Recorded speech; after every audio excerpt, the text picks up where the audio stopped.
Brothers, want to go on mute that's not speaking as Yashawan do the intro. That might be good for brothers to do that.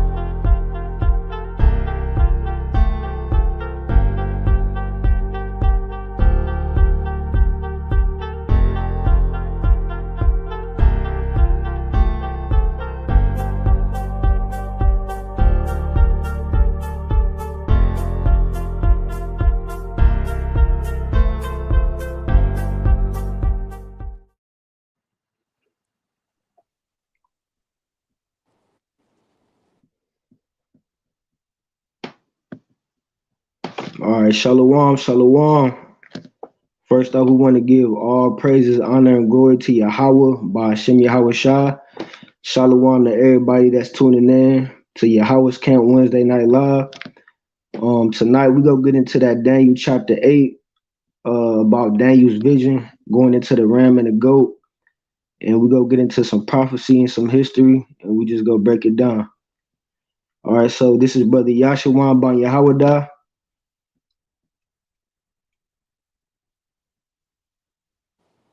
This is Brother Imok. His brother Ephraim.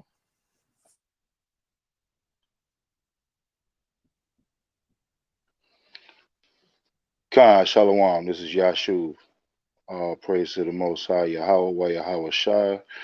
And a mighty Shalom to all of the Akim, Akwaf listening. All right. And to all of the tribes scattered abroad, Shalom, Shalom.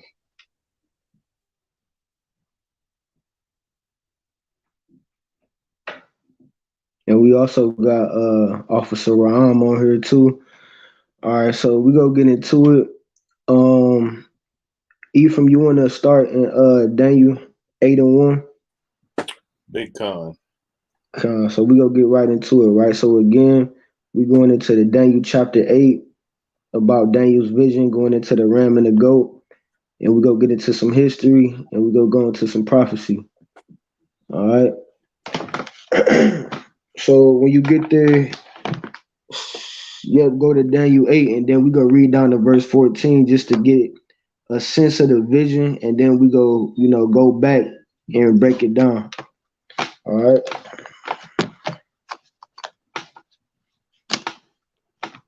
All right, whenever you're ready, Khan.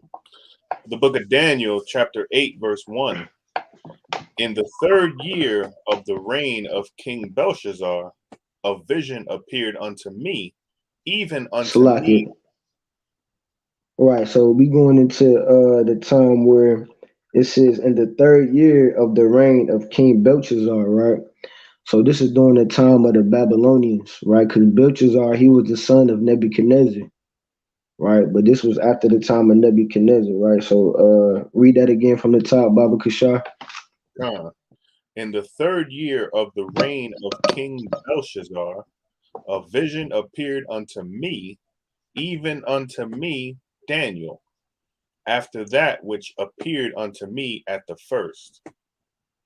And I saw in a vision, and it came to pass, when I saw, that I was at Shushan in the palace, which is in the province of Elam. And I saw in a vision, and I was by the river of Ulai. Then I lifted up mine eyes and saw, and behold, there stood before the river a ram which had 2 horns. Right, so these are the parts of the vision that we go highlight, right? So the first part of the vision, then you said he seen a ram with 2 horns, right? So later we go into the history and the prophecy to break that down to see who is this ram with the 2 horns, right? So read on. And the 2 horns were high, but one was higher than the other, and the higher came up last. I saw the ram pushing westward and northward and southward, so that no beast might stand before him. Neither was there any that could deliver out of his hand. But he did according to his will, and became great. And as I was considering, behold, and he-goat came from the west on the face of the whole earth, and touched not the ground. And the goat had a notable horn between his eyes. Right. So this is another part we go highlight. All right. So Daniel, he went into the ram. He said it was a ram with two horns. Right. He said, go back to verse 4. It says, I saw the ram pushing westward and northward and southward, so that no beast might stand before him. Right. It says, neither was there any that could deliver out of his hand. So we go highlight that part, and then in verse 5, it says, and as I was considering, behold, an he goat came from the west on the face of the whole earth, and touched not the ground, and the goat had a notable horn between his eyes. So we go highlight that notable horn because that's gonna be an important part coming up later, right? So let's read on. And he came to the ram that had two horns, which I had seen standing before the river, and ran unto him in the fury of his power. Right. So now it's starting to get violent and physical. So this Daniel going into this vision, he's seeing the goat with the notable horn rushing at the ram that had the two horns. Right? Read on. And I saw him come close unto the ram, and he was moved with choler against him, and smote the ram, and brake his two horns. And there was no power in the ram to stand before him. Right. So the ram, so we gotta remember in the first part of the vision, Daniel said that this ram, going back to verse 4, it says, I saw the ram pushing westward and northward and southward, so that no beast might stand before him. So that means this ram had great power, right? But now it's saying that the goat with the notable horn, it said that he smote the ram and break his two horns, and there was no power in the ram to stand before him, right? So that's letting you know that this goat with that notable horn became more stronger than even the ram, right? So read on. But he cast him down to the ground, and stamped upon him, and there was none that could deliver the ram out of his hand. Therefore the he-goat waxed very great, and when he was strong, the great horn was broken. Right, and that's another part we go highlight, right? So it said, and when the goat became strong, that notable horn was broken, right? Read on.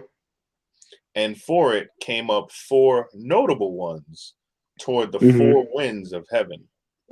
All right, and we go highlight that part too, right? So this is another important part. It says after that notable horn was broken, it says four. Now that's a key number, right? We go get into this four. It says came up four notable ones toward the four winds of heaven, right? So read on. And out of one of them came forth a little horn, which waxed exceeding great toward the south, and toward the east, and toward the pleasant land. And it waxed great even to the host of heaven. And it cast down some of the host and of the stars to the ground, and stamped upon them. Right. So it says out of the four notable ones, it came a little horn, right? And this little horn waxed exceeding great. Read on. Yea, he magnified himself even to the prince of the host, and by him the daily sacrifice was taken away, and the place of his sanctuary was cast down. And an host was given him against the daily sacrifice by reason of transgression, and it cast down the truth to the ground, and it practiced and prospered. Then I heard one saint, Salakia, where'd it go? Then I heard one saint speaking, and another saint said unto the certain saint which spake, How long shall be the vision concerning the daily sacrifice, and the transgression of desolation, to give both the sanctuary and the host to be trodden under foot? Right, so that's another highlighted part where it goes into the transgression of desolation. Right, I know to some of us that sound kind of familiar, but like I said, we gonna get into it. So read on.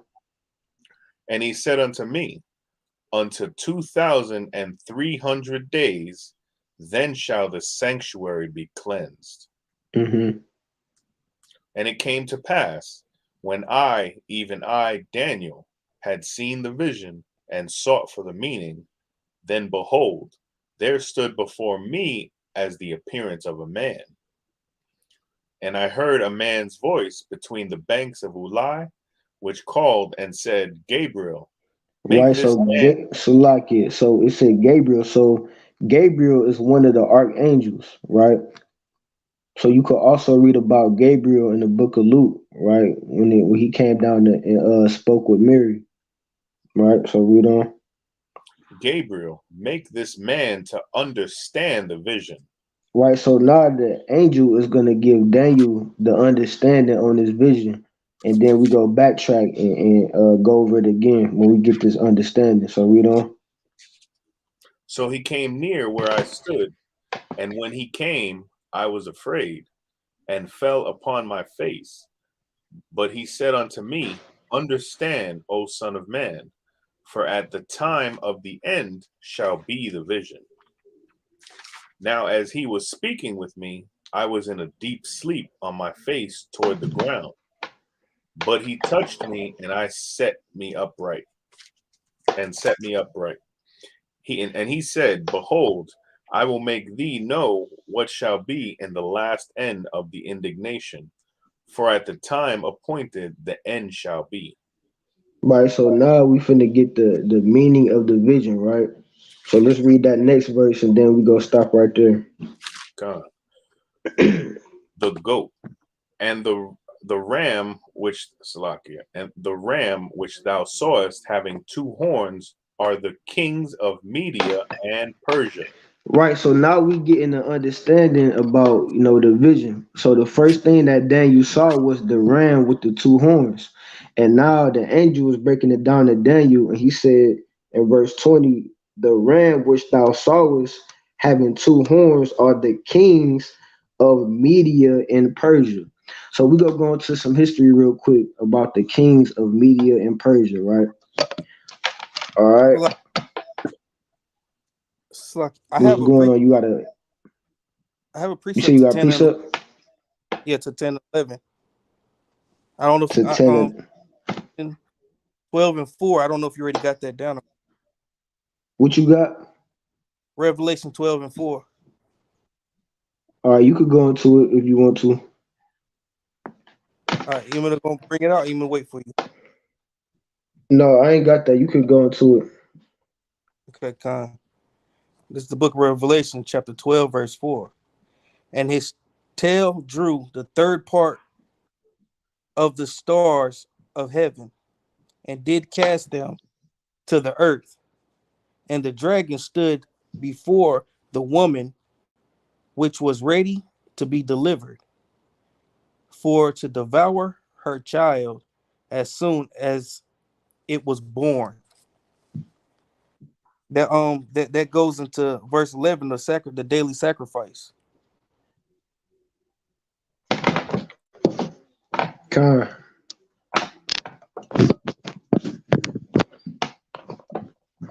That's all you had on that. Oh, Con, I just wanted to bring that precept out to 12:14, dealing with Con. you know what I'm saying, how you know what I'm saying, it was how we were cast down to the earth and the dragon stood before us, devoured us. Right. Yeah, we gonna go more in detail about that too. Right. So let's go back to verse 20 real quick, and then we gonna get into some history. Con.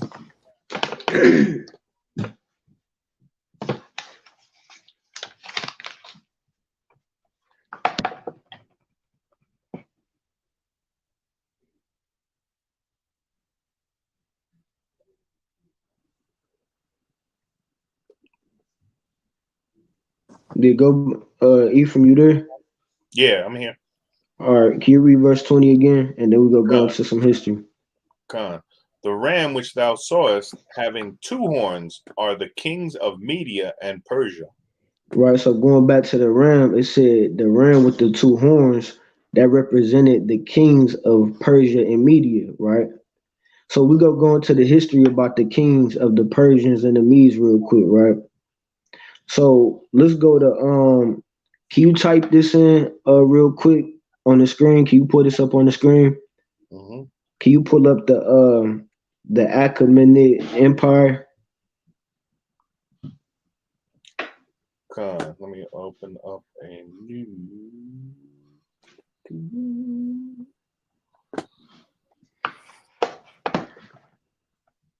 Oh.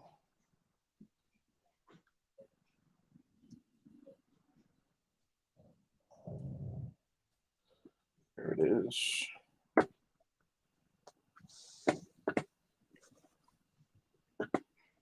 Right. So we go into the history of the kings of the Persians and the Medes, right? So the kings over the Persians and the Medes, right? We go into the Achaemenid Empire, right?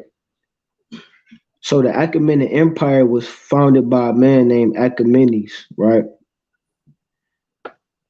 Right, and we can you pull that up on the screen, right? Founded by Right. Cyrus the Great. Yep. Right. Who descended from a man named Achaemenes, right? So yeah, we go into the history. It was 550 BC to 330 BC, right? Mm-hmm. Going into the kings of the Persians and the Medes, right? So some of the kings of the Persians and the Medes, you got Cyrus, right? You had Cambyses, right? You had Darius, right? You had Xerxes, Artaxerxes. You had Darius the third, right? So even when you read throughout the scriptures, you learn about the kings of the Persians and the Medes, right? So obviously, when you read the book of Daniel, it talks about King Cyrus and King Darius, right? You could also read about them in the book of Ezra, Nehemiah, Esther, First Esdras, the editions of Esther, right? Bill and the Dragon, right? So let's go back to the beginning of chapter 8. So now that we got the understanding about who the ram is, we go backtrack and break this down, right? So I'm gonna go to Daniel 8 and I'm gonna go back to verse 3.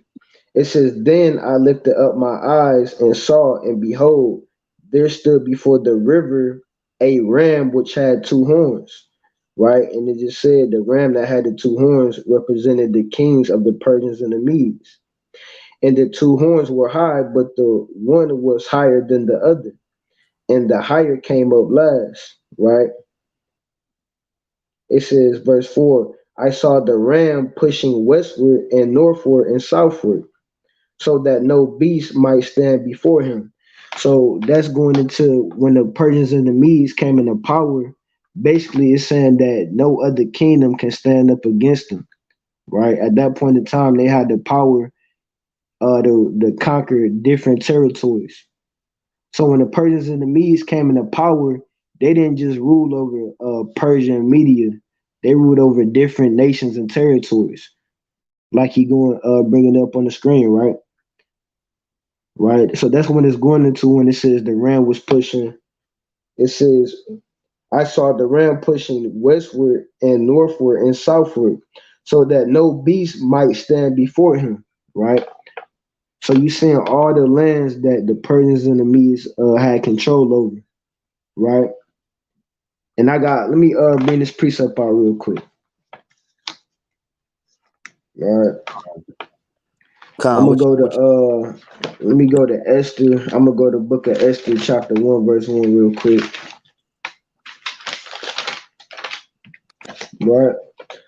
So this the book of Esther, chapter 1, verse 1. It says, Now it came to pass in the days of Ahasuerus, and that would be King Artaxerxes, right? It says, This is Ahasuerus, which reigned from India even unto Ethiopia, right? So that's going into that ram that was pushing westward, southward, and northward, right? That's talking about all the lands that the Persians and the Medes conquered.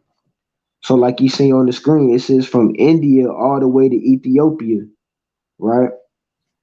It says over 107 and 20 provinces, right? So the Persians and the Medes, they ran over 107 and 20 provinces, right? That's going into that ram with the two horns, right? And it said no beast could stand before him, right? So let's I'm trying to see if I can pull up where it is right now.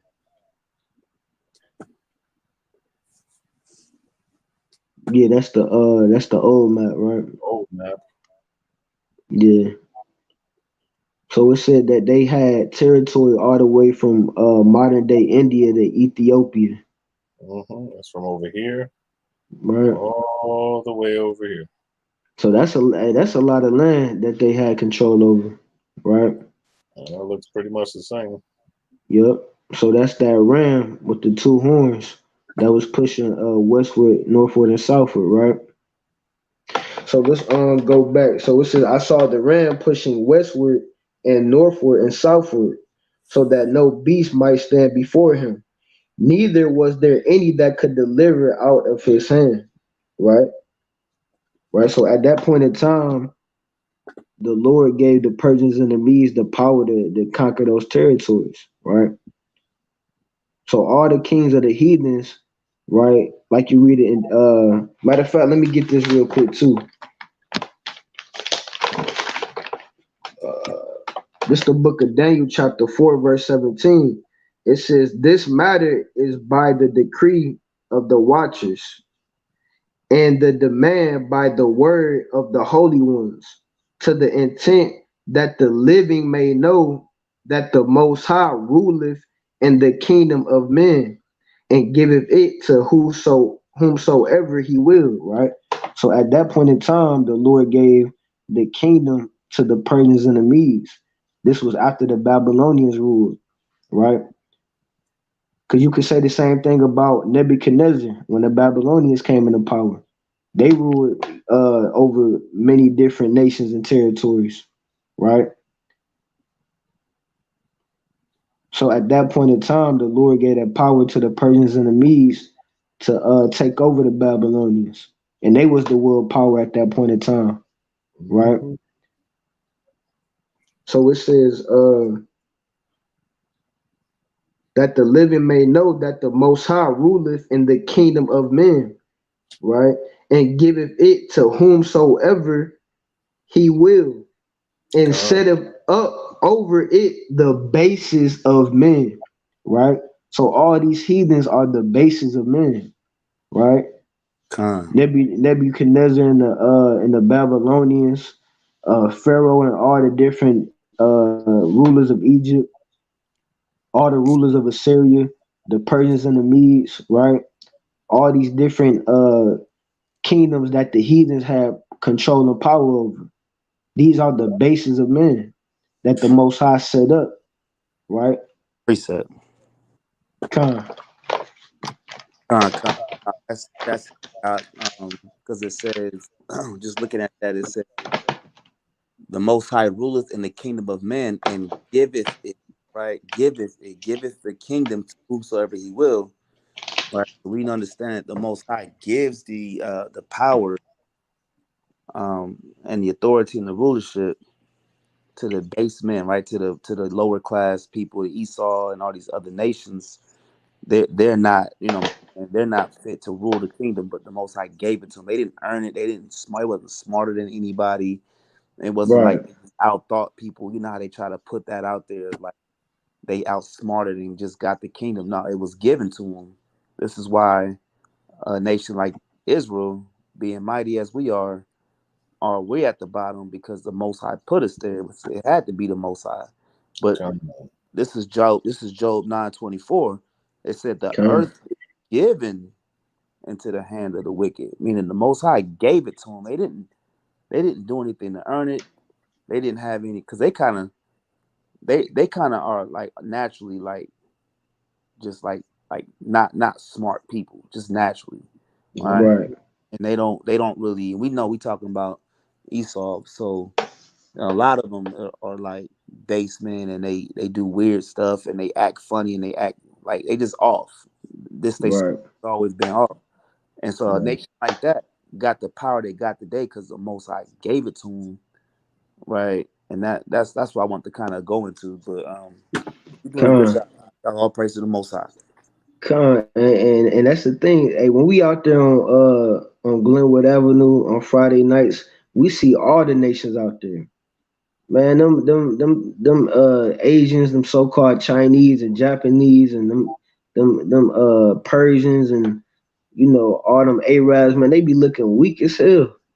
They be Mm-hmm. looking all frail and weak and puny, right? I mean, ain't no way in hell these people are mighty people. The only reason why they had that power is because the Most High gave them that power, right? Like the brother was going into, right?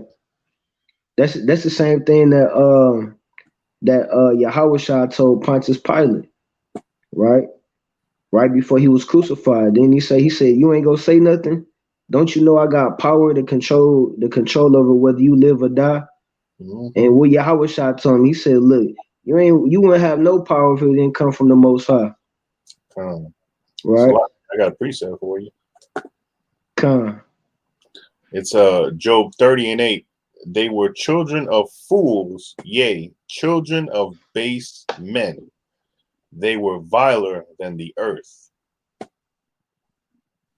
right, right. So all these heathens, well, that's going into Esau, but all these heathens are base men, right? That have no true God. They power have to come from the Most High. Because the Lord said that the gods of the heathens are idols.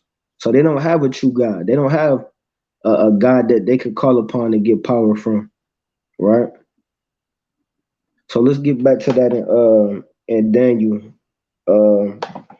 8, and we stopped at verse. Well, let me finish verse 4. It says, I saw the ram pushing westward and northward and southward, so that no beast might stand before him. Neither was there any that could deliver out of his hand. But he did according to his will and became great, right? So that's talking about the kings of Persia. They became great, right? They had certain titles and nicknames that was given to Cyrus and Darius. They used to call Cyrus the Great, right? Darius the Great, right? And they conquered different nations and lands, right? So that was when the Persians and the Medes was at the peak of their power, right? So let's get into this goat, right? So we ain't gonna spend too much time on the ram, but now let's get into this goat. So let's read Daniel Go chapter back 8 and verse 20 again, and then let's read down. down. So The again ram. that Salaki, so again that ram was going into the kings of the Persians and the Medes, right? Like we showed on the screen, that was going into the what you call the Achaemenid Empire, right? And all the kings of Persia, right? Like you said, you had Cyrus, Darius, right? You had Xerxes, Cambyses, right? And it ended, the Persians and the Medes ended with Darius the third, right? So let's read verse 20 again. uh, the ram which thou sawest having two horns are the kings of Media and Persia. And the rough goat is the king of Grecia. Right, so let's stop right there. So now we get into the goat. So we went into the ram and now we get into the goat. So he said the goat is the king of Grecia, right? So let's read on. And the great horn is that is between his eyes is the first king. Right, so let's stop right there, right? So remember that great horn is talking about that notable horn, right? So let's go back to verse 5.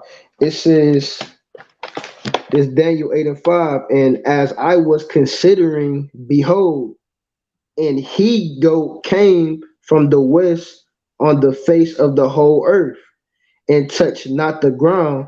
And the goat had a notable horn between his eyes, right? So this is that notable horn, right? So he said, and the goat is talking about the kings of Grecia, right? So now we finna get into the history of the Greeks, right? So can one of y'all brothers I got you. Ron, can one of y'all give me first Maccabees 1 and 1? Yeah, I'm here right now. Hold on, let me get there real quick. Right. So let's get into this notable horn, right? So let me read verse 21 again. It says, and the rough goat is the king of Grecia, and the great horn that is between his eyes is the first king, right? All right, you could bring that out, King, in First Maccabees 1 and 1. Khan, this is the first book of Maccabees, chapter 1, verse 1. And it happened after that Alexander, son of Philip, the Macedonian, who came out of the land of Chittim, and smitten Darius, king of the Persians in Mede. So let's stop right there and let's go back to Daniel, right? Because all this gonna make sense. So it says Alexander, the son of Philip, when he came into power, he slayed Darius, right, the king of the Persians and the Medes, right? And that Darius that Alexander slayed, that's talking about Darius the third, because you had multiple kings named Darius of the Persians and the Medes. But that specific Darius that is talking about in First Maccabees is Darius the third, right? That was the really the last king of the Persians and the Medes that when they was at the peak of their power. So I'm gonna go back to that in Daniel chapter 8 and verse 6. So it says, and he came to the ram that had two horns, which I had seen standing before the river, and ran unto him in the fury of his power. And I saw him come close unto the ram, and he was moved with choler against him, and smote the ram. So now that we know that the ram is the kings of the Persians and the Medes, and we know that the goat is the kings of the Greeks, that all makes sense when you go back to that in Maccabees, where it said that Alexander slayed Darius. That's talking about that goat smiting the ram. And it says, and smote the ram and break his two horns. And there was no power in the ram to stand before him, but he cast him down to the ground and stamped upon him. Because, like I said, after Darius the third, that was pretty much the end of the Persians and the Medes, right? So they was a top ruling nation at that point in time. But that's when, like I said, the Most High ruleth in the kingdom of men. He set up the basis of man over these kingdoms, right? So after the Babylonians, then the Persians and the Medes came into power, and then after the Persians and the Medes, you had the Greeks that came into power, right? All right, so let's go back to that in Maccabees. So like, can you read verse 1 again in 1 and 1? Yeah, Khan, King, all praise. It's the first book of Maccabees, chapter 1, verse 1. And it happened after that Alexander, son of Philip, the Macedonian, who came out of the land of Chittim, and smitten Darius, king of the Persians and Medes, that he reigned in his stead, the first over Greece. Right, so let's stop right there. So going back to Daniel 8 and 21, it says, and the rough goat is the king of Grecia, and the great horn that is between his eyes is the first king, right? So we read that again in Maccabees about Alexander. It says that he reigned in his stead the first over Greece, right? So that notable horn or that great horn that was between the eyes of the goat is talking about Alexander the Greek, the first king, right? Just like it said in the book of Daniel, right? The And Greek some freak. people think, some people think this ain't real. They say, well, you know, that Bible fake, that Bible not real. But last time I checked, Daniel was hundreds of years before the Maccabees, right? Before the Greeks, right? So how are these things lining up? Because this is called prophecy, right? Mm-hmm. These So are prophecies, right? Based off actual recorded history, right? You could go outside of the Bible and read a world history book, and they could tell you about Cyrus and Darius, right? They'll tell you about Alexander the Greek, right? So so like these prophecies are lining up with actual history. All right, what you got, King? I was gonna say, kind of remind you of the movie 300. How Right, right. Yeah, you know what I'm saying, that's kind of based off of a lot of movies and stuff like that based off of Bible. I right, mean, right. Yeah, a lot of stuff you watch, everything pretty much refers right back to the Bible. Big time. kind. Yeah, because I believe even in that movie 300, you had who was that? Xerxes that had a character that played Xerxes Mm-hmm. in that Con, movie, right? Hey, So if y'all wanna get crazy with this, I can show you the 300 Spartans right here in this book. Mm-hmm. Con, Con, you see that? Because really, when you go into history, it was a point in time where the Persians and the Greeks was going to war with each other. And people that's viewing, you could look this up. It's called the Greco-Persian Wars, right? So during that time, you had the Persians. They was invading Greek territory, right? So the Persians they was invading Greek territory, and the Greeks and the Persians was going to war with each other for a long time, right? Even during this time, you had certain states in Greece that was going to war with each other. Like I believe when you read the history, you had Sparta and Athens, right? I think they was going to war with That's each right. other, but they That's put right. their differences aside and came together to defend themselves against the Persians and the Medes, though, right? So you had wars going on between the Greeks and the Persians. That was called the Greco-Persian Wars, right? So Real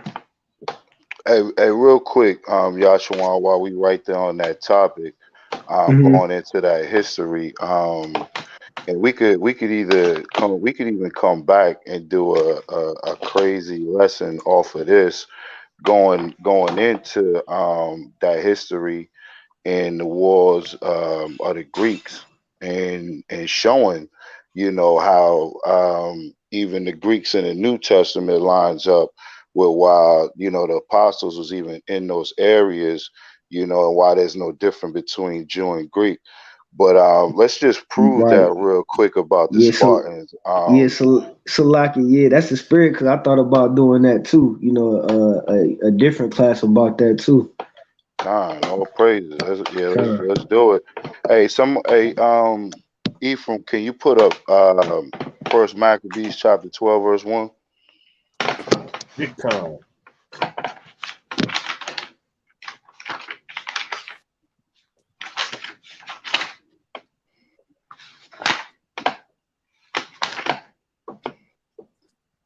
And can you just read the first two verses real quick?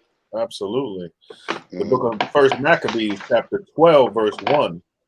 Now, when Jonathan saw that time served him, he chose certain men and sent them to Rome for to Mm-hmm. confirm and renew the friendship that they had with them. Mm-hmm. He sent letters also to the To the Lacedaemonians Lacedaemonians. and to Now, other places. if you could real quick pull up another screen and just pull up the Lacedaemonians real quick. Right, Khan, yeah.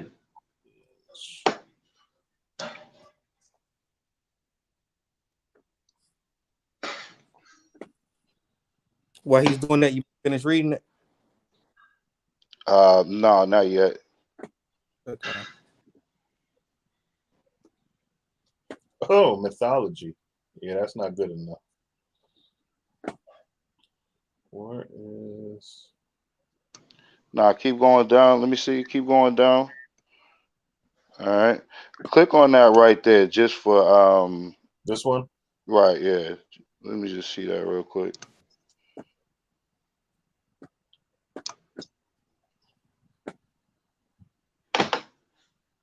All right.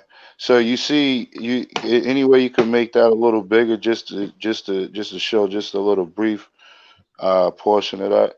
So when you go up to the top of that, right, and going into what Yashawan was just talking about with the Spartans and Athens, when they was battling one another, you know what I'm saying? Those were two separate fashions of Greeks. So the Lacedaemonians would be the portion of the warriors known as the 300 in the movie, even though we know there was more than just that 300.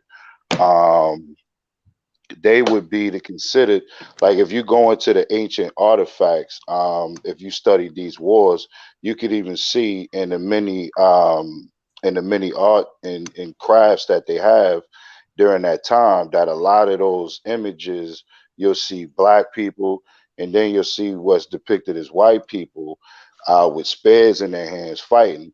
And then you ask the question, why is some black and why is some white? Because that was the Lacedaemonians that they were showing you right there. That was separate, the Hellenistic period of the Greeks that once ruled that time period. Right. Which, we could also come back in and link it also in another video, like I said, showing the history on how that even goes into the other tribe that fell off, which would be Dan, when you go into the spirit. So when you go back to the book of let's just show that real quick. Go down to the where you at, Mike, you still there? Somebody? Yeah, verse Um 1. yeah, go over to let's just get to the point. Let's go to verse 19.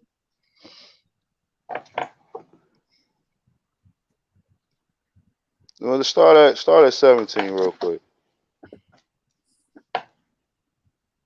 Um First Maccabees 12 and 17. You You got that, want that, Amak? Amok? Yeah, anybody, if you got it, Ephraim, you go ahead. The book of First Maccabees, chapter 12, verse 17. We commanded them also to go unto you, and to salute and to deliver you our letters concerning the renewing of our brotherhood. Mm-hmm. Wherefore now ye shall do well to give us an answer thereto. And this is the copy of the letters which Oniris sent Eris, king of the Lacedaemonians, to Mm-hmm. Onias, the high priest, greeting. Mm-hmm. It is found in writing that the Lacedaemonians and Jews are brethren. That the And Lacedaemonians and Jews are brethren. So that's linking and showing you right there that this would be some distant relative to who? We know that the Jews during this period would be considered of a certain fashion, right? So we know that back then Judah and Dan were tight, and they had certain duties that they had to fulfill when it came to the temple. So we could go into that on the next one. I don't want to go too off. I thought that the brother brought up the 300 movie, and that it'd just be a little, little brief history to go into the further books of Maccabees to show the connection that these are actual real events, real history, like the brother was going into. You talking about prophecy, and you talking about the fulfillment of prophecy that took place during the Maccabean period. But go ahead, Yashwan. Khan, yeah, that was a powerful point too, Khan. Yeah, I was going over that not too long ago too.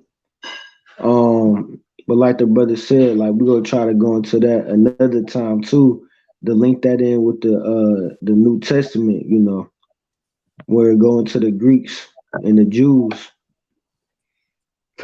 But let's get back to what was you at? Daniel chapter 8 821. and verse 21.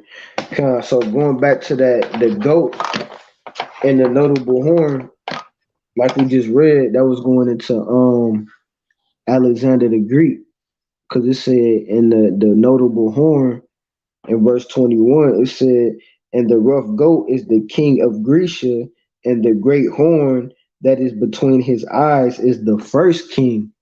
And we just read in Maccabees 1 and 1 that the first king was Alexander, right? So this let's read on it And the Maccabees Maccabees, 1 and 1. Let's read down to verse 9. got you. Um, Starting from the top, first Maccabees chapter 1, verse 1. And it happened after that Alexander, son of Philip the Macedonian, who came out of the land of Chittim, and smitten Darius, king of the Persians and Medes, that reigned in his stead, the first over Greece. Verse 2. And made many wars, and won many strongholds, and slew the kings of the earth. Verse 3. And went through the ends of the earth, and took spoils of many nations, and so much that the earth was quiet before him, whereupon he was exalted, and his heart was lifted up. Verse 4. And he gathered a mighty strong host, and ruled over countries and nations and kings, who became tributaries unto him. Salaki. So let's stop Mhm. right there. So going into that, I'm gonna go back to that Daniel 8 and 5. It says, and as I was considering, behold, and he goat came from the west on the face of the whole earth, right? And it says, and touched not the ground. So when it means when he said it touched not the ground, that's talking about when Alexander came into power, like we just read in Maccabees, he was destroying all these other nations and kingdoms. And really, when you go into the history, he was really doing it with ease. Like he was, I mean, running through these other kingdoms, right? So where it says he touched not the ground, that means there was no other kingdom that could take down Alexander, right? At that point in time. And he really came into power kind of quick, right? So where it says he and touched not the ground, that's talking about how fast and how dominant Alexander was when he actually came into power, right? So let's read on. Verse 4. And he gathered a mighty strong host, and ruled over countries and nations and kings, who became tributaries unto him. Right Verse 5. now Mhm. Ephraim, go. Can you go to that in Daniel 8 and 22? Let's read verse 22.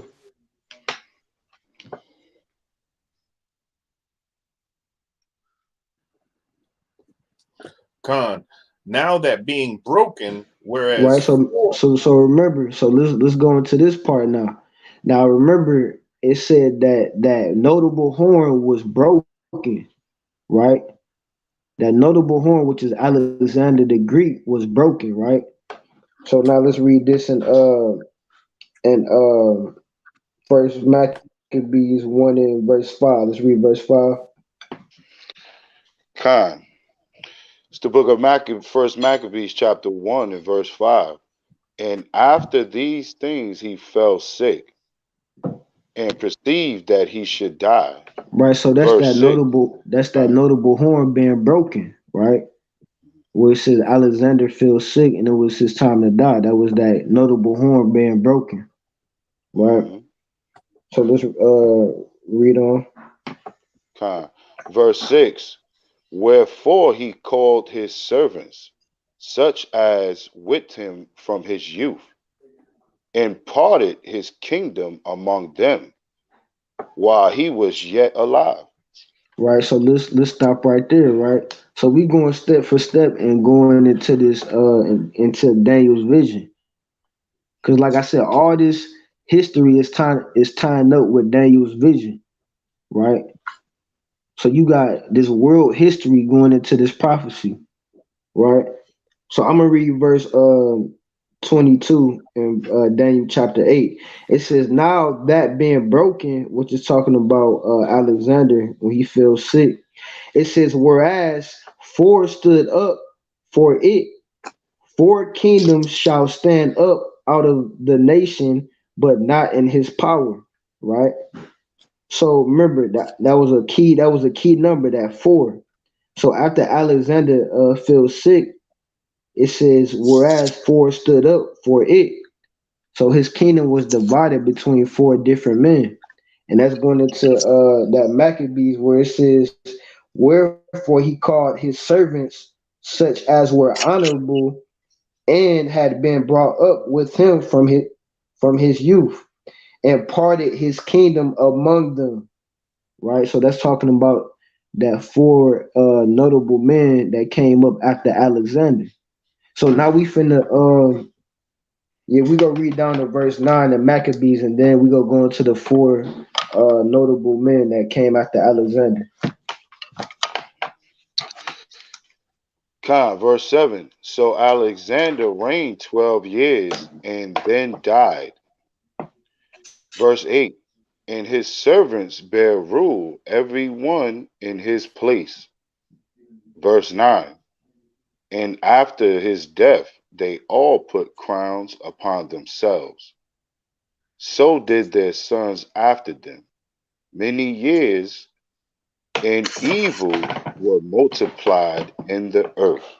Right, so we go stop there. So it says evils were multiplied in the earth, right? After these four men came after Alexander, right? It says they put crowns upon themselves, right? So now we finna get into the four notable ones, right? So we gonna go into this four notable ones and break this down, right? So when you go into the history, it was really four main men that came and ruled after Alexander, but it was many other people that came after them, right? So what we go into is called the Wars of the Diadochi, right? So Ephraim, can you pull that up on the screen? The Diadochi. So when you Okay, go into that word, Diadochi in the Greek, it literally means successors, right? So this is finna go into the successors of Alexander, right? Because remember in Daniel 8 and 22, it says, "Now that being broken, whereas four stood up for it, for a kingdom shall stand up out of the nation, but not in his power." So before you get into it, right, we finna show I'm finna get into the four notable ones, right? So when you go into the history, right, the four generals that came after Alexander, you had a man by the name of Ptolemy, right? You had a man by the name of Seleucus, surnamed Nicator, right? You had a man by the name of Cassander and a man by the name of Antagonist. That was the four main ones that came after Alexander. And you also had other people that rose up after them, like Lysimachus, right? You had all the sons of Ptolemy, right? So these were called the Diadochi, the successors of Alexander, right? So when you go into we ain't gotta pull up every single last every one of them, but when you go into Ptolemy, right, like you read about in Maccabees where it says his kingdom was divided, Ptolemy, he was the main one that took over the land of Egypt, right? And all the descendants of Ptolemy ruled over Egypt for a certain period of time, right? So you got them pulled up. Yeah, that's Ptolemy, right? So you have Ptolemy, he reigned over Egypt. You had Seleucus, he pretty much controlled Asia Minor and Syria. And then you had Cassander that had control over Macedonia. You had antagonists that had control over Phrygia, Laconia, and Pamphylia, right? So these four generals took over Alexander's kingdom and divided it, right?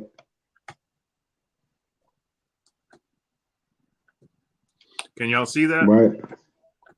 Con. Right. So that's pretty much it almost looked like the same map that you put up for the kings of Persia. Damn near, right? Right. But this one, it got more lands on this Mm-hmm. one. Right. So that's showing all the land that was conquered by Alexander during that point in time. And then the four men that came after him. And then all the other Greek captains that came after him. Right. Like Lysimachus, right? You had all the sons of Ptolemy, right?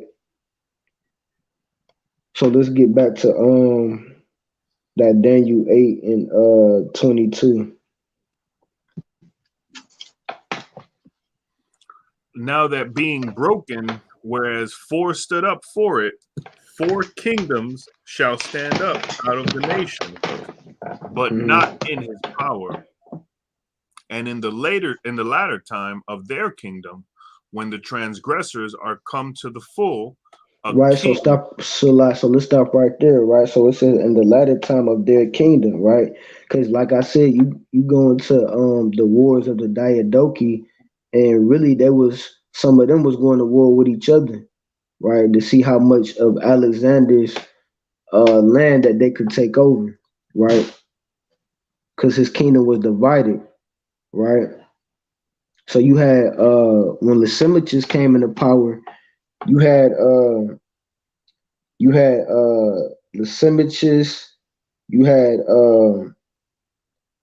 who was that? Ptolemy, Seleucus, Cassander, all of them teamed up, and then they went to war against antagonists, right?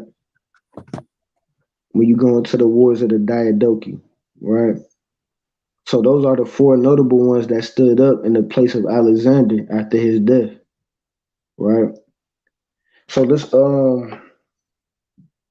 get into I'm gonna backtrack a little bit. I'm gonna go back to Daniel 8 and I'm gonna read down to verse. I'm gonna go up to verse 8.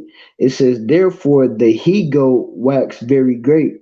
Right, so that goat is going back to Alexander. And when he was strong, the great horn was broken. So that's when Alexander fell sick and he died.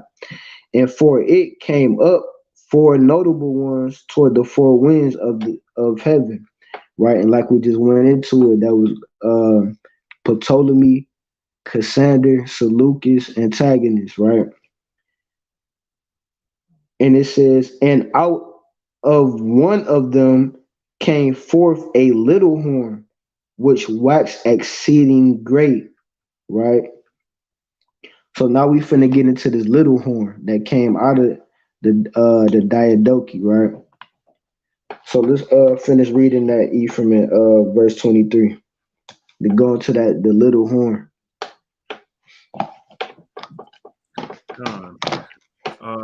And in the latter time of their kingdom, when the transgressors are come to the full, a king of fierce countenance and understanding dark sentences shall stand up, and his power shall be mighty, but not by his own power, and he shall destroy wonderfully, and shall prosper and practice, and shall destroy the mighty and the holy people.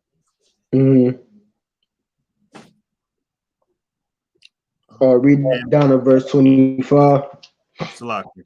And through his policy also he shall cause craft to prosper in his hand, and he shall magnify himself in his heart, and by peace shall destroy many. He shall also stand up against the prince of princes, but he shall be broken, broken without hand. Right, so we're gonna stop there, right? So now let's go to the end of Daniel's vision, right? Right, so we finna get into the notable horn, right? The little horn that came after the notable horn, and then the four that rose up after the notable horn was broken, right?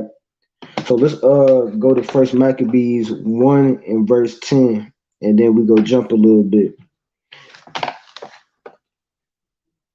So I'll get it. This is the book of First Maccabees, chapter 1 and verse 10. It says, and there came out of them a wicked root, right? So this wicked root is finna go into that little horn, right? That came after Alexander, right? In the Diadochi. So it says, and there came out of them a wicked root, Antiochus, surnamed Epiphanes, son of Antiochus the king, who had been in hostage at Rome, and he reigned in the 137th year of the kingdom of the Greeks. Right. So that little horn is going into Antiochus Epiphanes, right? And you can pull them up on the screen too if you want, right? So I'm gonna Which read one over did that. Antiochus Epiphanes, come? and then I'm gonna jump down to verse 20 in Maccabees. All right. Antiochus, where you at? Where you at? Damn it.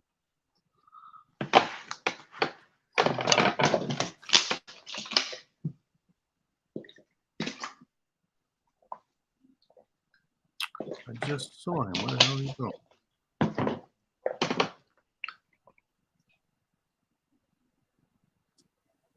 I might have to look for him.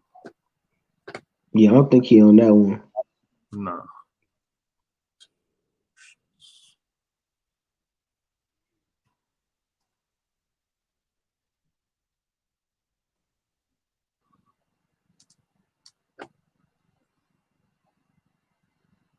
Yo, that dude looks like the Pope.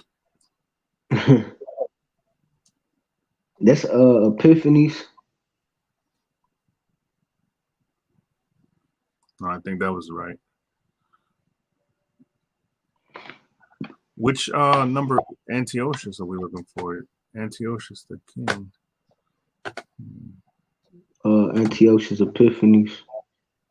I think it's at the top. Or you could type it in on there on the Wikipedia.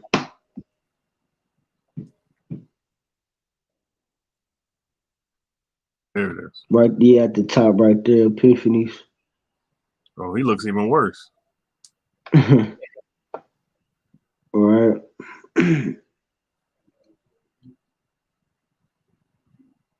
Right.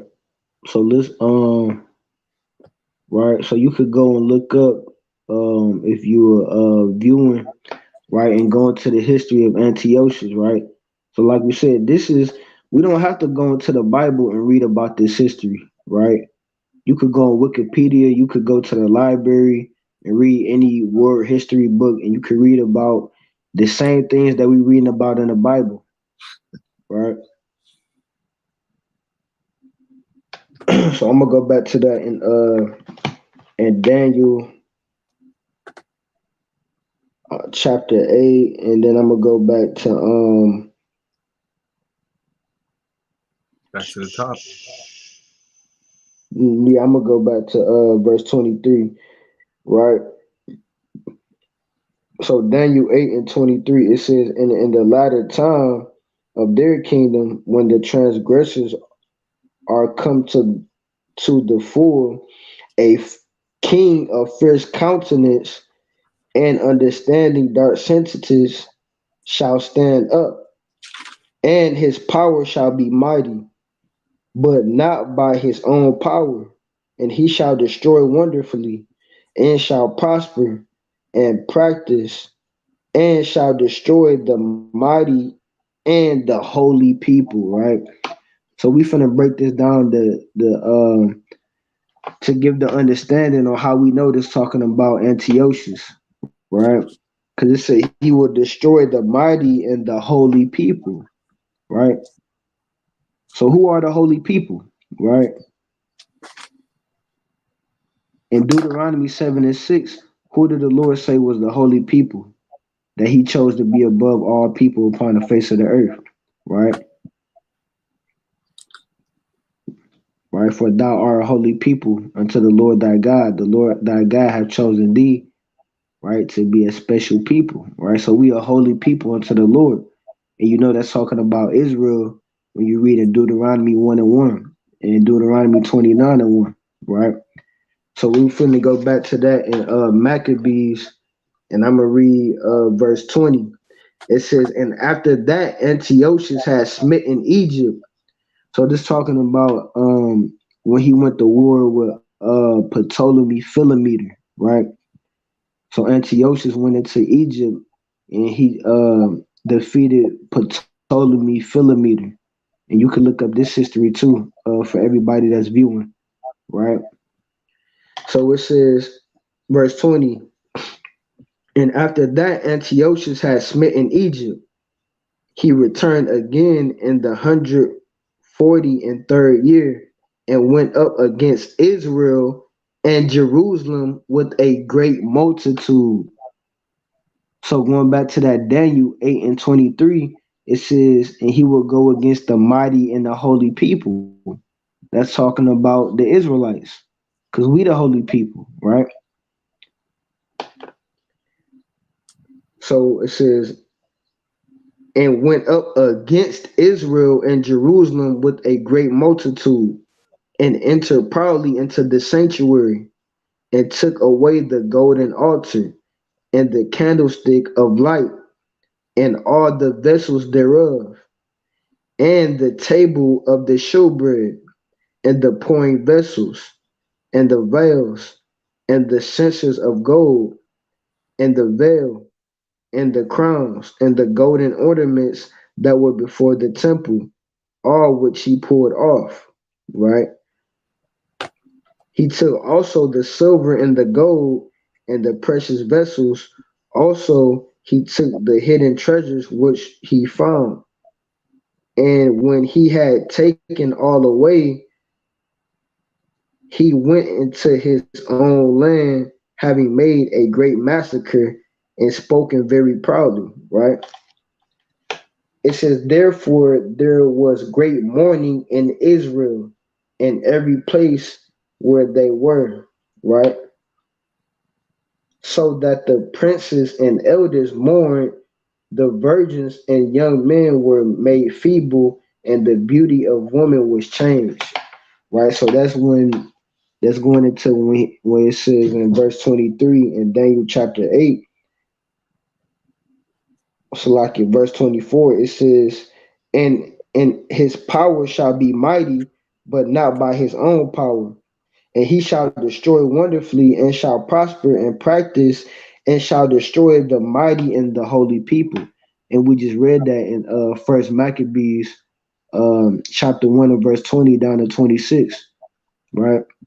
When he came into Jerusalem and destroyed our temples and took spoils, right? And destroyed the Israelites, right? Right? It ain't nothing new, right? Well, that's going into the Ark of Titus and the Romans, right? At 70 AD, right? But it ain't nothing new under the sun, right? They did basically the same thing the Greeks did, right? We But could take this image, we'll break the noses a little bit, and we could just reuse it. right, right, right. In verse 25 and Daniel 8, it says, and through his policy also he shall cause craft to prosper in his hand, and he shall magnify himself in his heart, and by peace shall destroy many. He shall also stand up against the prince of princes, but he shall be broken without hand. So we finna get into that part, right? Right. So I'm gonna go into that first Maccabees 1 and 11, and I'm gonna read down to 15. It says, in those days went there out of Israel wicked men who persuaded many, saying, let us go and make a covenant with the heathen that are round about us. For since we departed from them, we have had much sorrow. So this device pleased them well. Then certain of the people were so for herein that they went to the king, who gave them license to do after the ordinances of the heathen, right? And that's how they destroyed us, right? He said he gave the Israelites license to do after the ordinances of the heathen, right? Right. So when we turn away from God's commandments, that allows all these other nations to destroy us and rule over us. Right. You can read about that in the book of Judah, chapter 5, verse 17 on down, right? Where it says, when we sinned against our God, all these other nations destroyed us, right?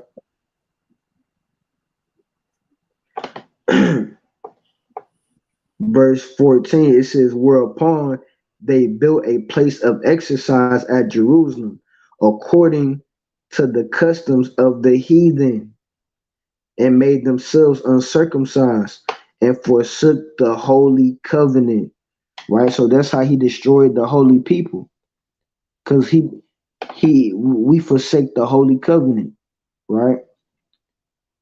So that's how you know that's talking about Israel when he said he destroyed the holy and the mighty people, right? It says, and joined themselves to the heathen and were sold to do mischief, right? Right. So let's go back to that Daniel 8, and I'm gonna go back up to verse 9. It says, this Daniel 8 and verse 9. It says, and out of one of them came forth a little horn.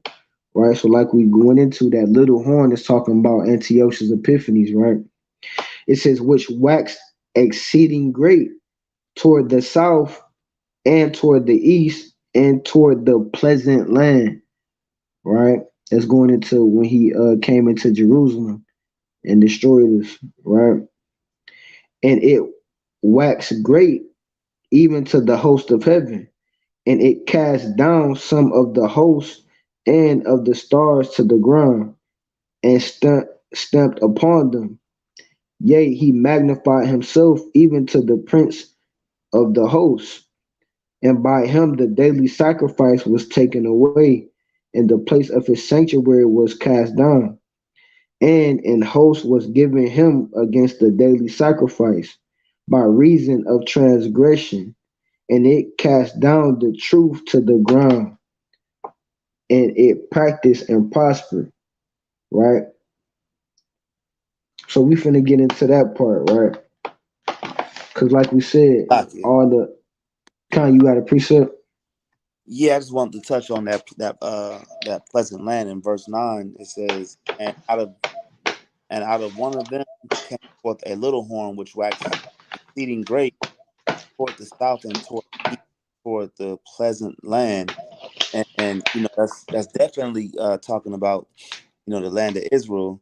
I got a precept I want to bring out, uh, Zechariah 7:14. But Con, scattered them with the whirlwind among all the nations. And who is the them? Is the Israelites, right? So it says, I scattered them with the whirlwind among all the nations whom they knew not. And of course, this goes into our disobedience and our lack of obeying the Father. As a result, Deuteronomy 28:64 says, I'll scatter them among all the nations. Then it says, thus the land was desolate after them, right? So it says the land was desolate after we left. It says that no man passed through nor returned, for they laid the pleasant land desolate, right? So when we went into captivity and we went and left our land, it was desolate, not only because we was gone and nobody was there, but because we was gone, the rightful heirs of that land, going back to the covenant of Abraham, he said, "I'll give this land to your children." That land was always for the Black, Hispanic, and Native American, and it's desolate. Even though you got Amalek and you got other nations there now, it's still desolate because the rightful heirs aren't there, living in that land. Yeah, and that's powerful, right? Just like we brought out, the brother Ron brought out in Zechariah, going back to the pleasant land. That's how you know it's talking about Israel and Jerusalem, right? In the book of Daniel, right? Because that was the only land that was called the pleasant land, right? So let's go back to that in Daniel 8:13. It says, then I heard one saint speaking, and another saint said unto that certain saint which spake, how long shall be the vision concerning the daily sacrifice and the transgression of desolation, to give both the sanctuary and the host to be trodden underfoot? Right, so we finna get into that, the transgression of desolation, right? So I'm gonna go to let me read this in First Maccabees 1 and I'm gonna read 28. So this First Maccabees 1 and 28. It says, the land also was moved for the inhabitants thereof, and all the house of Jacob was covered with confusion. And after 2 years fully expired, the king sent his chief collector of tribute unto the cities of Judah, who came unto Jerusalem with a great multitude, and spake peaceable words unto them, but all was deceit. For when they had given him credence, he fell suddenly upon the city and smote it very sore, and destroyed much people of Israel. Right? So it said he destroyed much people of Israel. Going back to that Daniel 8 and 23 and 24, where it says he would destroy the mighty and the holy people, right? Going into Antiochus Epiphanes, right? So now let's get into the transgression of desolation, right? When we read that in Daniel 8 and 13 about the transgression of desolation, that's also going into Antiochus Epiphanes, right? So this is First Maccabees chapter. I'm gonna read this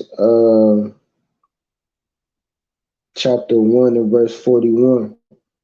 It says, moreover, King Antiochus wrote to his whole kingdom that all should be one people, and every one should leave his laws. So all the heathen agreed according to the commandment of the king.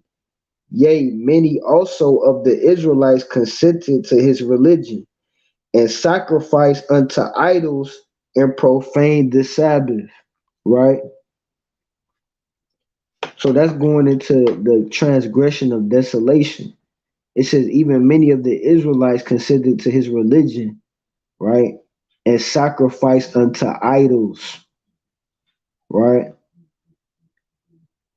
So this is going back to the vision of the ram and the goat, going into the kings of the Persians and the Medes, right? The kings of the Greeks, going into the Greco-Persian wars, right? Going into the Diadochi, right? Going into Antiochus, right? So let me get this in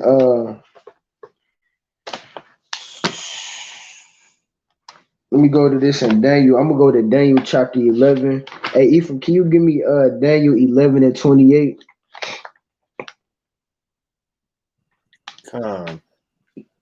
And can you read down to verse 31, Baba Kashar? The book of Daniel, chapter 11, verse 28. Then shall he return into his land with great riches, and his heart shall be against the holy covenant. Salaki, and we just read that about Antiochus, right? Where it says, and they forsook, he made the Israelites forsake the holy covenant, right?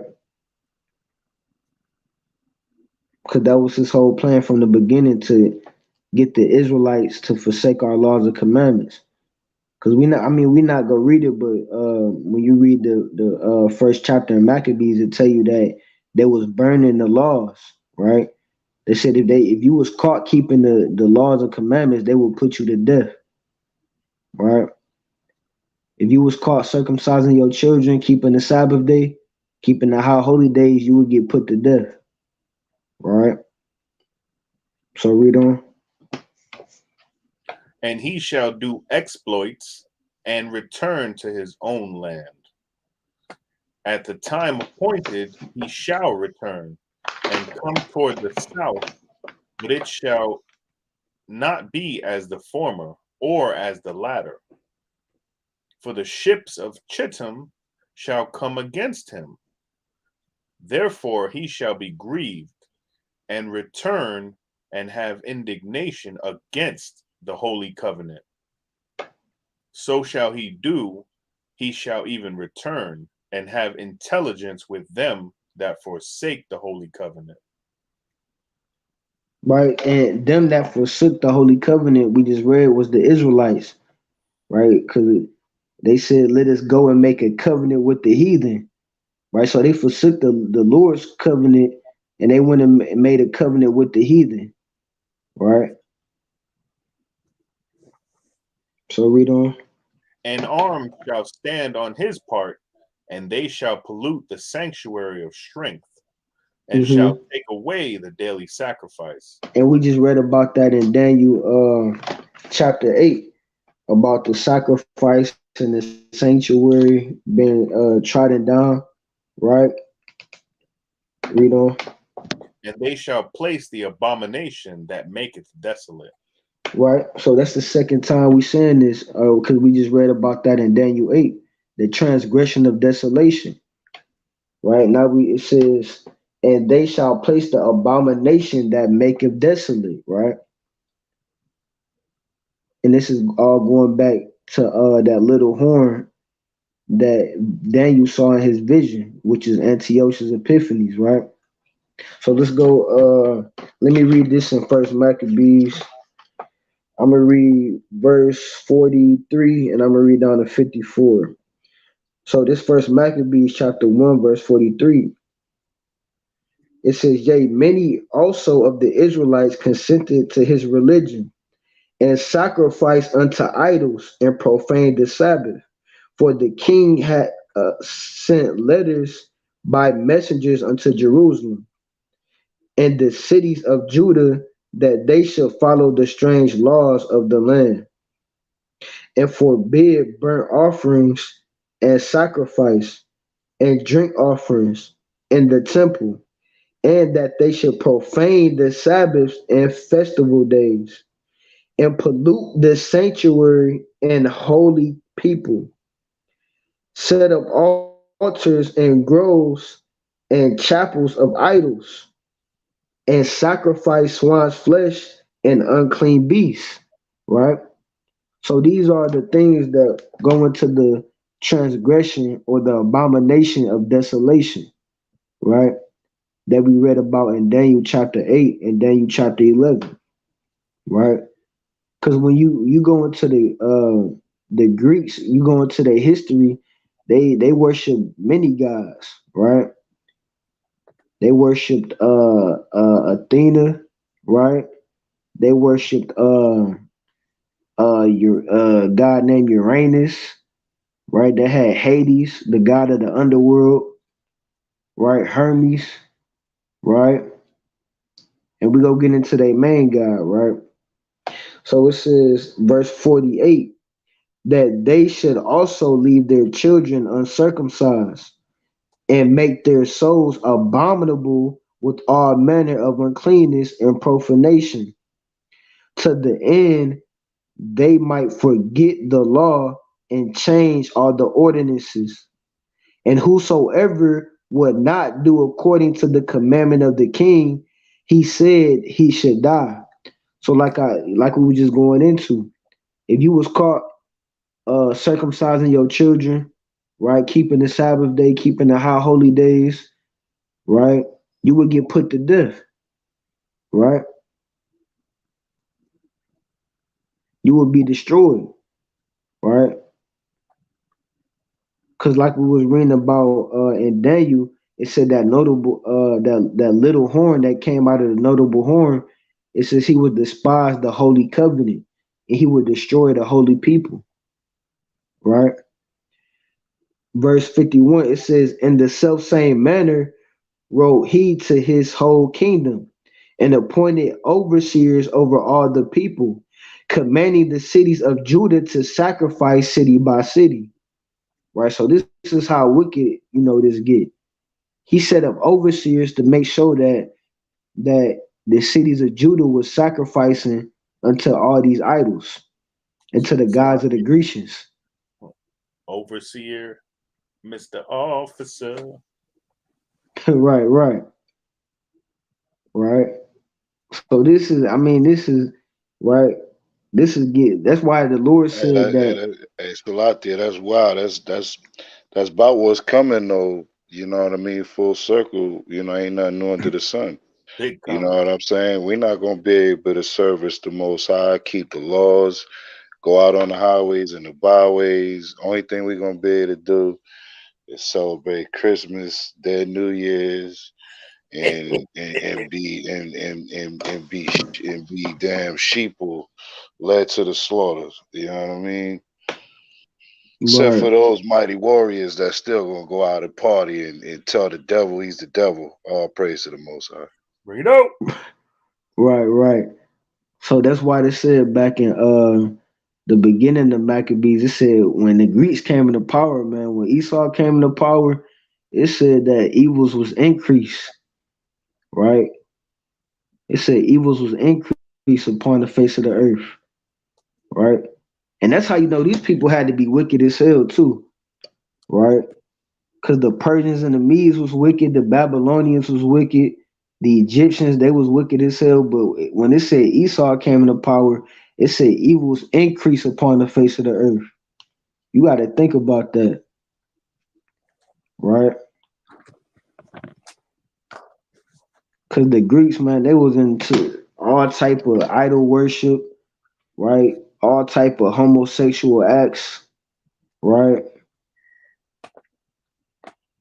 That's where you get the word gymnasium come from, Mm-hmm. right? In the Greek, you had the Greeks that was in these big coliseums, right? You had grown men with no damn clothes on, putting each other in a damn headlock, wrestling with each other, right? I mean that's where you get the Greek word. You go into the Greek gymnasium, and you could pull it up. Hey, people think we lying, and you could pull this up. Gymnasium goes into wrestling naked, right? That's what the Greeks did. They went into coliseums, and you had grown men with no damn clothes on, wrestling with each other, right? So this ain't nothing new, right? Like I said, even that homosexual stuff, hey, the Egyptians was going into that. But when Esau came into power, man, he took that stuff to the next level, right? Look at that. School for naked exercise. Right. I mean, you can't make this stuff up. Mm-mm. Yeah, that's hey, you know what's sad about that though is that when you a kid, right, going into these people's wicked ass institutions, man. And you going into them gymnasiums, right?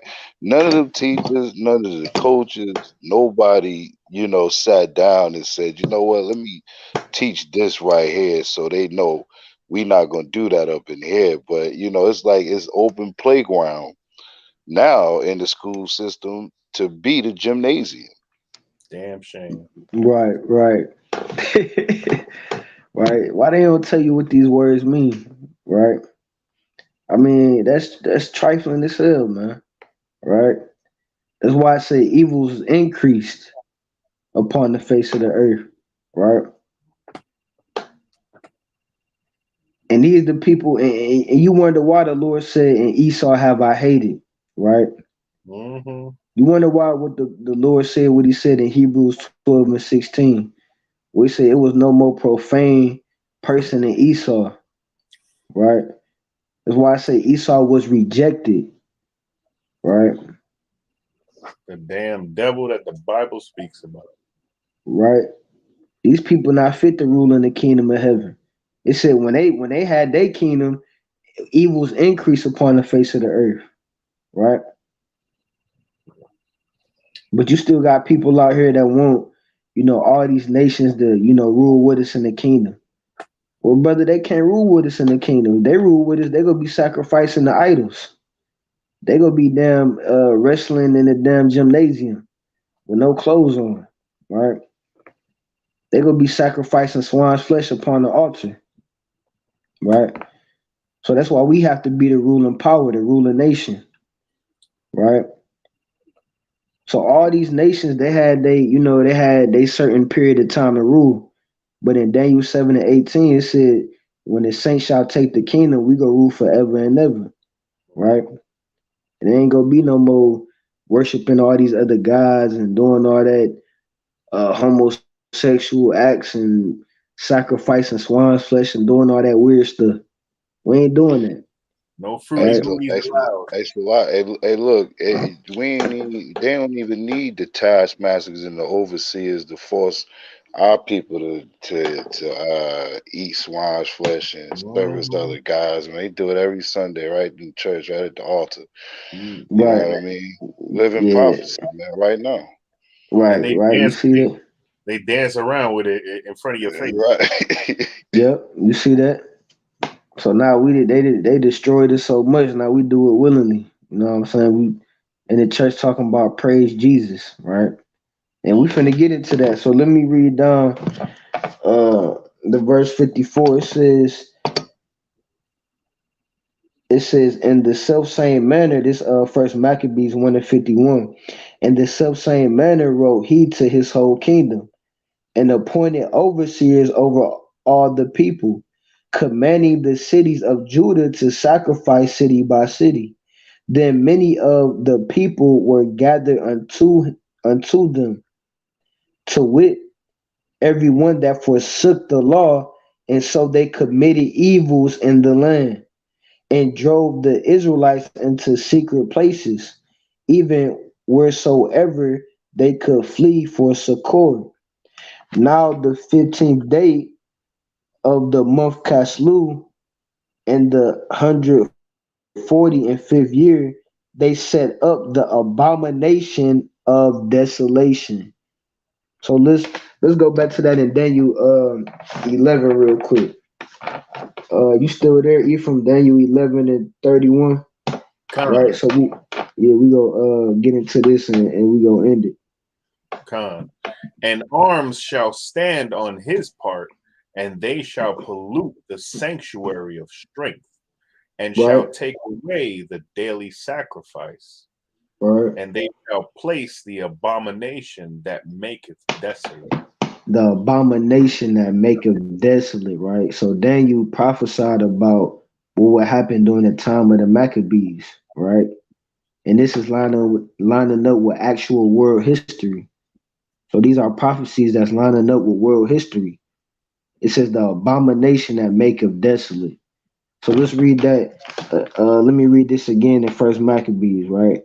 Verse 54. It says, "Now the 15th day of the month Caslu, in the 145th year, they set up the abomination of desolation upon the altar, and builded idol altars throughout the cities of Judah on every side." Right, right.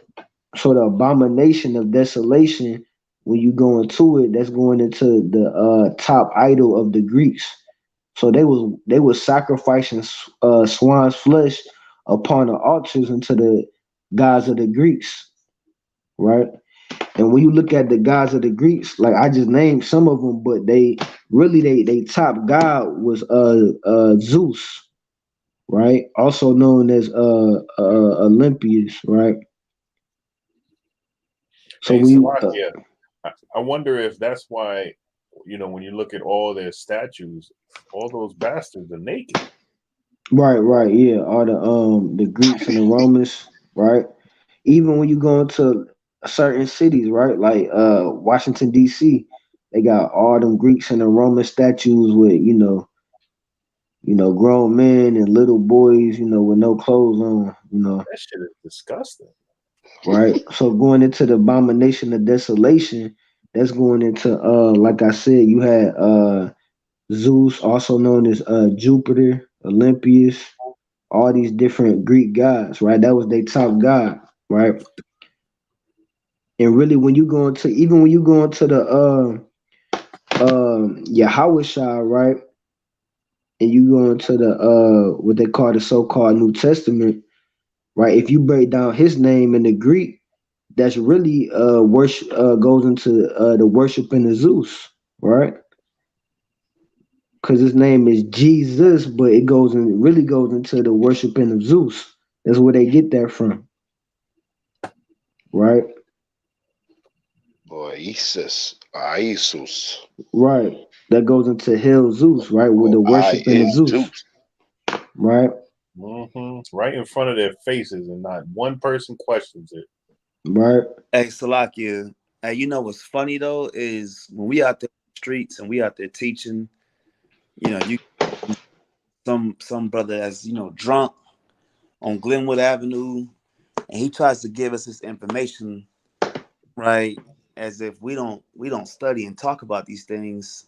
Or the letter J was invented. So how was this name Jesus? And it's like they believe that like we just like out there on some Jehovah Witness type stuff, and Right. we don't break words down and break things down. So when it's just funny when brothers try to, and even sisters try to bring out some of the stuff that Yashuan's bringing out, and try to act like brothers not putting in the work to understand this stuff. It baffles me, but carry on. Sweet baby Jesus. Right, and that's the thing. Like people don't understand this stuff. They in there talking about sweet Jesus, and to be honest with you, the only reason why we call him Jesus is for edification purposes, because people don't know, they don't understand when we say Yahweh Shai, right? They ain't gonna understand that, right? So that's a Greek transliteration of his name, because even in the books of the Maccabees, it even say that Joshua name was Jesus, right? Wow. Because Joshua and Yahushua had the same name, right? So even when you read First Maccabees chapter 2, it got Joshua's name as Jesus, right? Like we was going into, that goes into the worshiping of Zeus, right? So that was going into the abomination of desolation, right? Where they were sacrificing unclean animals upon the altar and worshiping Zeus, right? So let's go back to that and Daniel, and then we go close it out, right? So we going into the Hey, vision of Yashwan, let me Daniel. let me get this for you before you close out to link with what you bring together in the book of Maccabees, and you can follow it up Come, by come. let me go to book of Matthews real quick, chapter 24, and just start at verse 12 for time's sake. The book of Matthew, chapter 24, and verse 12 says, "And because iniquity shall abound, the love of many shall wax cold. But he that shall endure unto the end, the same shall be saved." Verse 14, "And this gospel of the kingdom shall be preached in all the world for a witness unto all nations, and then the end shall come." Verse 15, "When ye therefore shall see the abomination of desolation spoken of by Daniel the prophet, stand in the holy place. Whoso readeth, let him understand. Then let them which be in Judea flee unto the mountains. And if you go back over here to the book of Maccabees that the brother was going into, you know what I mean, you could also almost parallel these scriptures together for a different time period. One was the time of the Greeks, and that period was a time of the Romans right there. But you know, we know through the spirit, precept upon precept, nothing new under the sun. You know what I mean? So going back to where the brother was um, at verse 54, says, now the 15th day of the month Caslu, in the 145th year, they set up the abomination of desolation upon the altar and builded idols throughout the cities of Judea on every side. And if you look during the time of the Hamashiach Yahawah, he didn't want the people to witness certain things that was about to take place during 70 AD. So he commanded us to flee into the mountains. You know what I mean? So and it says and they burnt incense at the doors of their houses and in the streets. Right? And it says, verse 56, and when they had rent in pieces the books of the law which they found, they burnt them in fire. And you could symbolize that. We know the book of the law symbolizes what? Life. And the children of Israel had to flee, you know, away from, you know, the destruction that was about to take place in 70 AD, you know, so that we can save the fruits of the spirit that we have today, you know what I mean, through that commandment. So I just wanted to add that in. Right, right. That's powerful. Like we was going into, ain't nothing new under the sun, right? Going into the Greeks and the Romans, 70 A.D. Right, the abomination of desolation, right? Even the times we living in now, right? Like the brother was saying, it's finna get back to the time where what we doing on them streets, man, it's gonna start heating up, right? It's already heating up. You see how the police do it, you know, when we come out there on those streets. You know, every week they got a different ordinance, right? One day you can't be out there with the microphone, right? Then they calling cops on the brothers getting locked up, right? Then you can't be out there with more than five, 6 people, right? Right. So all these things is heating up in these last days, right? So let's get back. Let's end this off in Daniel 8 and 26. Ephraim. Daniel 8, verse 26.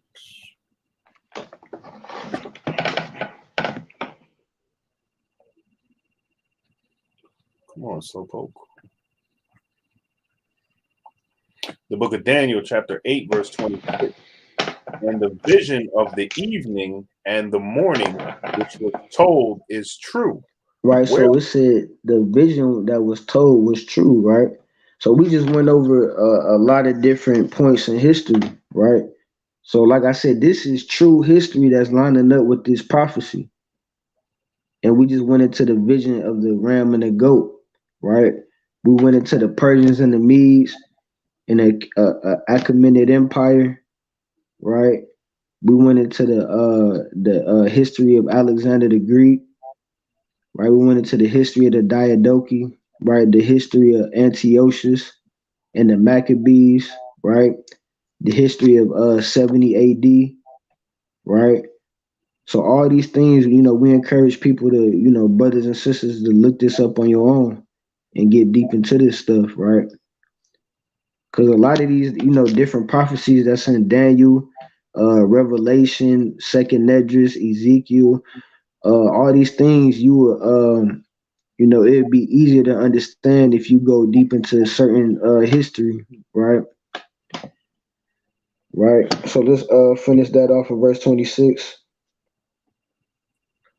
God. Wherefore shut thou up the vision, for it shall be for many days. Right.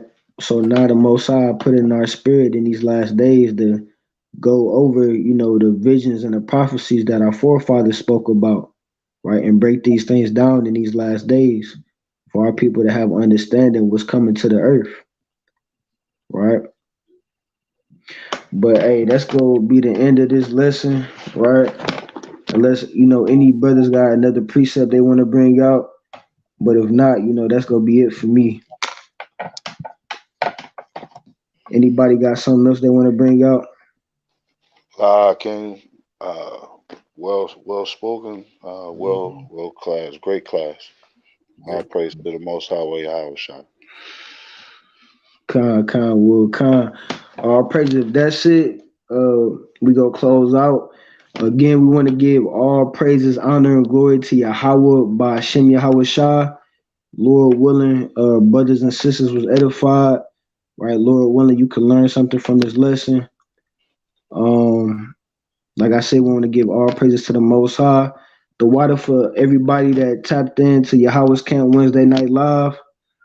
Right, again, this brother Yashawan Ban Yahweh. Officer Ron. His brother Ephraim. Khan, this is Yashu.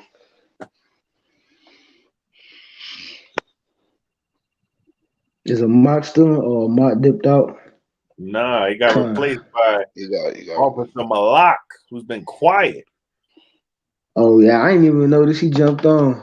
But hey, again, a shalom, a Kwam Yashala to the nation of Israel. Lord willing, we'll see y'all next Wednesday night. Shalom. Shalom. Shalom. Shalom. Yasha. Oh, yeah. Shalom.